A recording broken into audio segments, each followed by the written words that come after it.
Today, we become legends.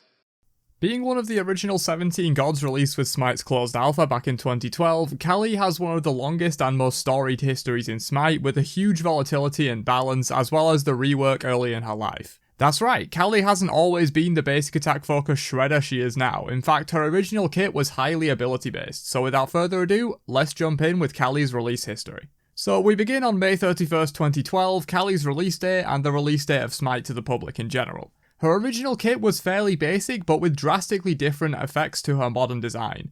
Her rework was definitely not a Thor or Odin-esque rework where only minor changes were made and the core kit was kept. No, she was changed dramatically. So her original passive was Enrage. Kali starts with 5% base lifesteal and gains an additional 20% when dropping below 25% health that refreshes in duration as she stays low. So this one might be familiar to a lot of you, and that's because it's fairly similar to Pele's passive in the modern era but without the ability lifesteal. This passive wasn't anything crazy given she didn't have her modern ult to keep her from dying, so being below 25% HP didn't happen too often.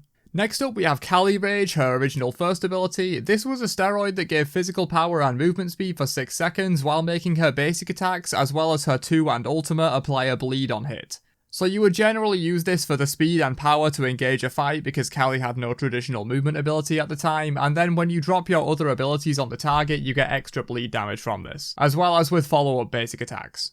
Bloodlash was her second ability, which somewhat shares its name with her modern 2, but it was quite different. This was basically for Mana's current 2, she just dealt damage in a cone in front of her, that's it. I did say this prior kit was fairly basic and I meant it. There is the interaction with her 1 though that makes this apply bleeds, and so you will be using that synergy pretty often when playing original Kali. Moving on to Siphon Blood, her 3, this was kind of like Karma's current 3 but just in an area around her and without the leap. She dealt damage in a 20-foot radius around her and healed for each target hit, with additional healing if the target was affected by her bleed. So her general kit rotation would be pop the 1 for speed to get into the team fight, pop your 2 on the enemy to apply bleed and for damage, then use your 3 for healing to continue the fight with basics and your ultimate, which we'll cover now. So the ult was interesting, not in its design, but it was pretty strong back in the day. Keep in mind that power creep exists, and Smite's power level a decade ago was not as high as it is now, barring a few exceptions like Release Guan Yu, Motivate and Turn minions. For her ult, Kali spins around attacking enemies in a 20-foot radius around her every half second for 5 seconds, so 10 ticks total, while being CC immune, which, believe it or not, was a large benefit back in the day, and many gods didn't actually have CC immunity on their ults, like Ra and Vamana for example.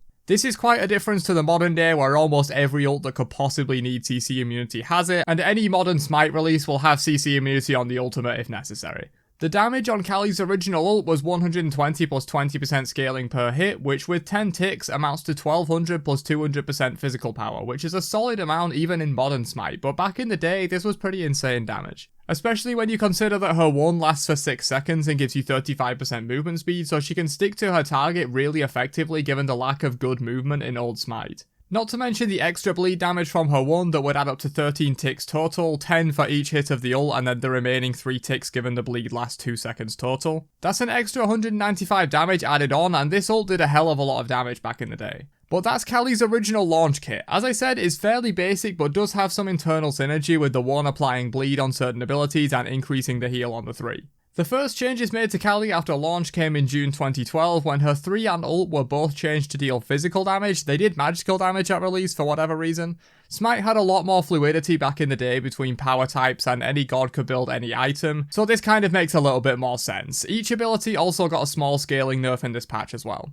Right after this, there was also a change to cap the number of targets that Siphon Blood, her release 3, could heal from. That's right, before this patch, her 3 would heal from every target hit regardless and scaled at 30% power, so when hitting a full minion wave, that's a 180% scaling burst heal that Kali could utilize on release. Pretty crazy stuff. The base numbers were buffed quite a bit to compensate for this cap. It was a little over half a year after this before Kali was changed again, and in January 2013, the power scaling on her 2, the cone damage that's basically Vamana's modern 2, was nerfed from 150% to 110%. No idea why they thought 150% scaling would be okay for this at launch, but I suppose the game was young at this point in time.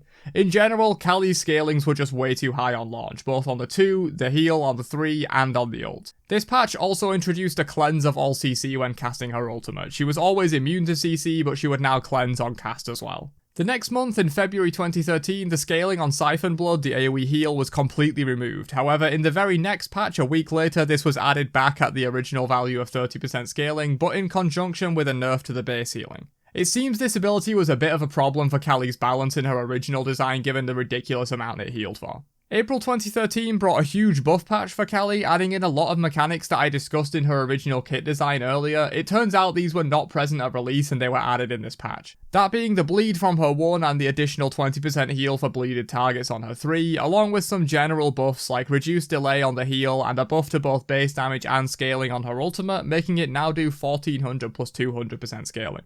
However, and you might see a pattern here, this buff was immediately reverted a week later back to 1200 base damage where it remained until her rework. The bleed damage per tick on her 1 was also nerfed pretty substantially from 5 up to 25 to 3 up to 15. Considering this was 4 ticks, that's a nerf of 20 up to 100 down to 12 up to 60, so a pretty substantial nerf there. After a short break, the nerf hammer was back at it again, hitting her 2 down in both base damage and scaling, bringing it to a more reasonable 335 plus 100%.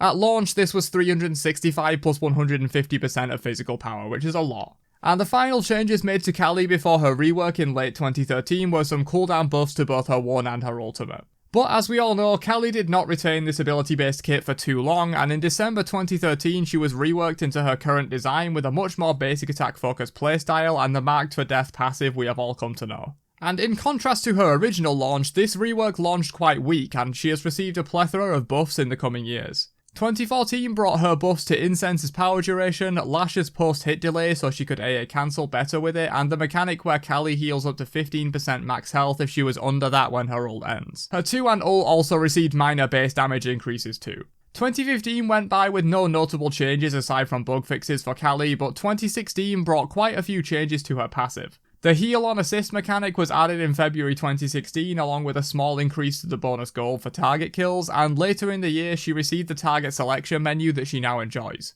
Prior to this, target selection was random except for when Callie was killed, in which case her new target was her killer. After these changes, we of course know that she now selects the closest target after a kill and can use the selection wheel to choose her preferred target at the start of the game and on death. This was actually a pretty huge buff and made Callie's passive a lot easier to get off, especially in the early game. Before this change, it really would suck if, like, for example, you targeted the solo laner randomly at the start of the game and really couldn't get in for a kill. 2017 was another quiet year for Callie, but 2018 brought a cooldown decrease to Lash as well as a buff to her passive when getting assists. There was a huge dry period after this, stretching from 2018 to 2021, where Callie received no changes whatsoever, but Hi-Rez finally broke their silence in July 2021. By giving her some small buffs to mana costs and the base damage on Lash. And finally for Callie so far, we have the most recent changes to her passive that nerfed the heal on kill from 80% to 60% of her max health, as well as the penetration against the marked target from 30% to 20%. Overdue changes in my opinion for one of the strongest passives in the game. But that's Callie's entire history in Smite, from her original ability-based design and the balance issues it presented, to her new design and how, despite being pretty unbalanced most of the time, she hasn't received too many changes since then. What do you think about her old kit? Do you like it more than her new one, or was it a bit too simplistic for you? Drop a comment down below and I'll catch you guys in another one later on. Have a great day, and peace out, you nerds.